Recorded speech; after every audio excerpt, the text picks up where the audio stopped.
Hey, Sherman Ragland, Real Investor, and I'm coming to you today with a really controversial topic. I'm talking about bird dogging.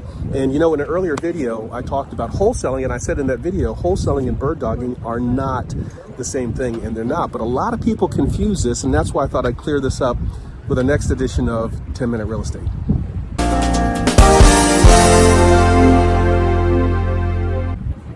So, Sherman Ragland, Real Investor. And again, as always, if you've got questions about real estate investing, please go to Ask a Real Investor, askarealinvestor.com, and submit your questions. You can also see questions that people have been submitting.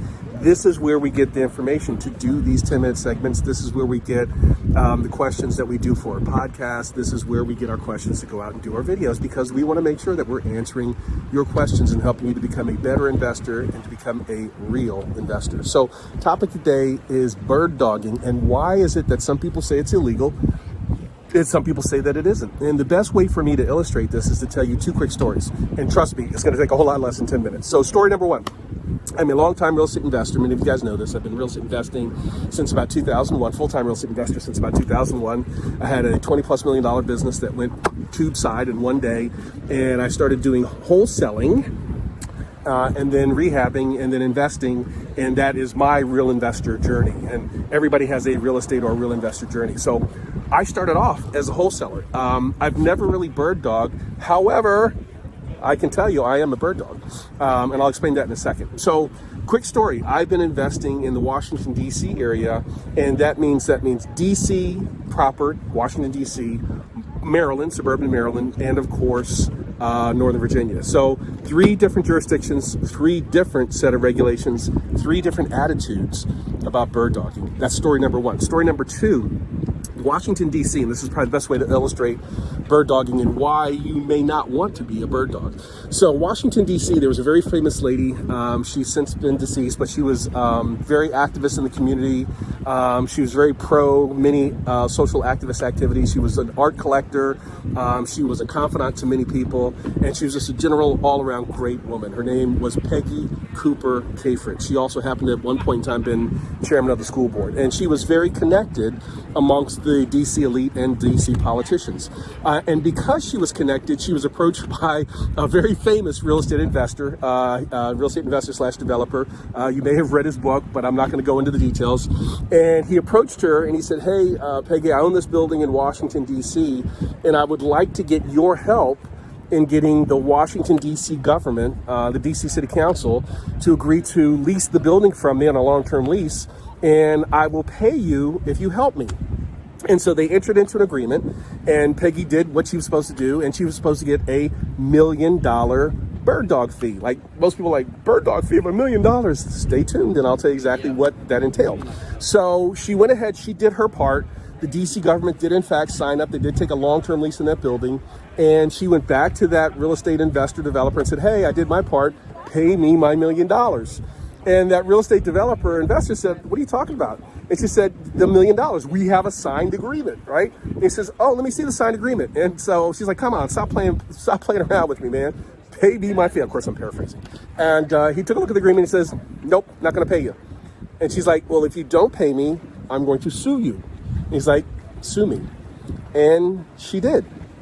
And when they went before the judge, my understanding, the judge said, "Well, you have a signed agreement, Ms. Cooper Cafritz. However, according to DC law, you cannot do what you've asked him to do. In other words, you can't get this developer to pay you $1 million finder's fee unless you have a real estate license. So can you produce your real estate license?" She's like, "Real estate license? I don't have a real estate license. Not only do I not have a real estate license, he knows. The guy I signed an agreement with knows I don't have a real estate license. He just hired me because I know people." And so the judge looked her in the eye and he said, "I'm sorry, ma'am, but under DC law, in order for you to get paid that fee, you have to have a license. And because you don't have a license, your contract is to do an illegal act. In other words, it's illegal for you to collect a fee for finding a real estate buyer, in this case, a real estate tenant, without having a real estate license." So he said, I'm sorry, but I'm going to find the contract null and void, and he doesn't owe you anything." Now, here's the deal. The real estate investor developer knew this. He knew this because this happens, quite frankly, all the time, especially to new investors or people who think they're investors, but they're bird dogs. And by the way, bird dogging is not investing. It doesn't have any of the three elements we talked about in the prior video. It is a way to get into the game, but as I said before, real estate bird dogging is much more closely aligned with being a real estate agent or real estate broker because of the fact that when you are a bird dog, you have no skin in the game. You're not buying the property, you're not selling the property, you're just putting two parties together and collecting a fee. And guess what? That sounds a whole lot like real estate brokerage, and it is. And real estate brokerage, real estate licensing is very much like any other licensing, whether you're talking about being a nurse, being a doctor, being an attorney. It's regulated at the state level. There is no such thing as a federal real estate license. All licensing for a real estate agency or being a real estate agent or broker happens at the state level, or in the case of Washington, D.C., the District of Columbia level.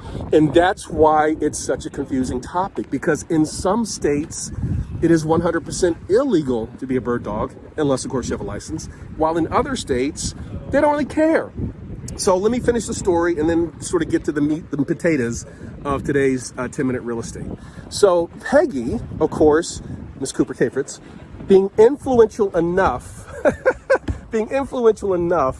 to get the DC government to agree to go into this guy's building, was also influential enough with that same DC government to get them to change the law retroactively. You heard what I said, retroactively. In other words, change it for something that had already been done. That's not, almost never happens, but it happened in Washington, D.C. And so in Washington, D.C., most real estate agents, most real estate brokers know about the Peggy Cooper Kafritz law. So what did the law say? Without getting into all the details, basically what it said was that if you do a limited number of transactions where you're providing advisory services, no, you do not have to have a real estate license. And by having the D.C. government write that law and make it retroactive, Peggy Cooper Kafritz was able to collect her $1 million fee. Woo! Yay, Peggy! I love those stories where the underdog wins. But most people don't have that power, and most states, quite frankly, would never do that. But it did happen in D.C. So what's the lesson of the story? Well, in Washington, D.C., yes, you can bird dog without having a license and get paid a fee. In Maryland, it is illegal for you to bird dog without having a real estate license. Now, the law doesn't say it's illegal to be a bird dog, and this is, again, a very confusing thing. What the law says is, in Maryland, we have something called COMAR, and I'm not a lawyer, but I did go to law school, and I did get an A in contract law, and I also got an A in constitutional law, so I kind of know what I'm talking about. But this is not legal advice. So in Maryland, we have something called the Code of Maryland Regulations, or COMAR. And what COMAR does is it first defines what's a real estate broker, what's a real estate agent, and then it goes on to say that if you do any of these things, and it's a long laundry list. If you do any of these things in Maryland, you must have a real estate license. And if you do not have a real estate license and you're doing any of these things, you're breaking the law. So that's how they get you, right?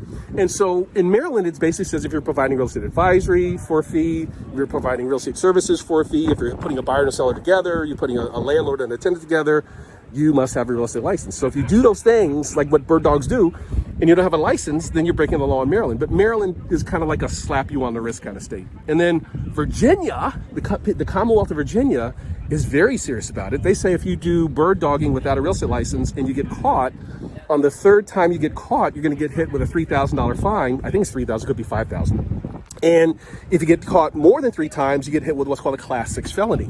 Now, Class 6 felony, you're like, what's that? Is that like double secret probation? No, it's a little more serious than that. It is a felony, but it doesn't carry any jail time with it.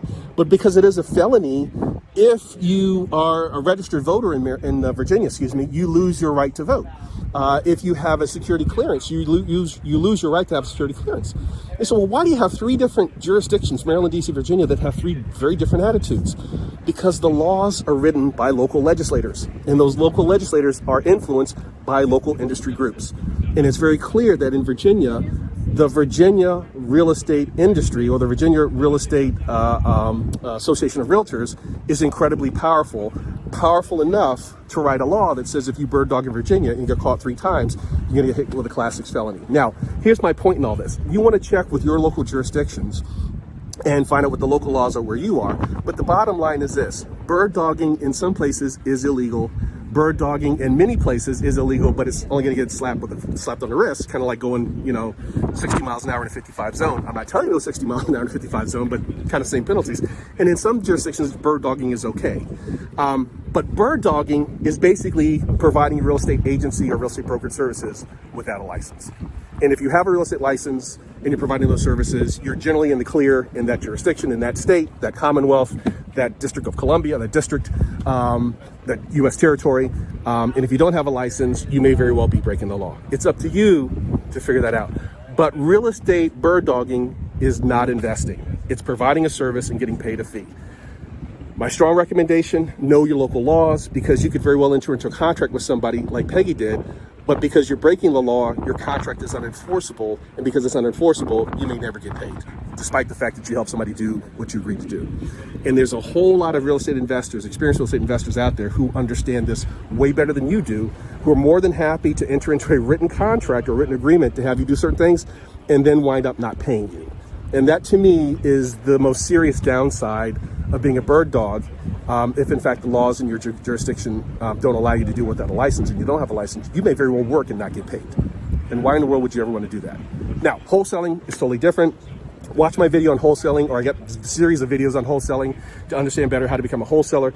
But in my opinion, it's about the same level of work, but the amount of money that you make is like 10 times as much. You're much better off spending your time and energy learning how to become a wholesaler versus becoming a bird dog. Sherman Ragland, the Real Investor. I hope you like this. Hit like and share if you did. I'll post all the links below to all the cases I talked about and all of the news stories I talked about in this particular episode. And I hope to see you soon in another episode of 10 Minute Real Estate. Sherman Ragland, the Real Investor. Bye.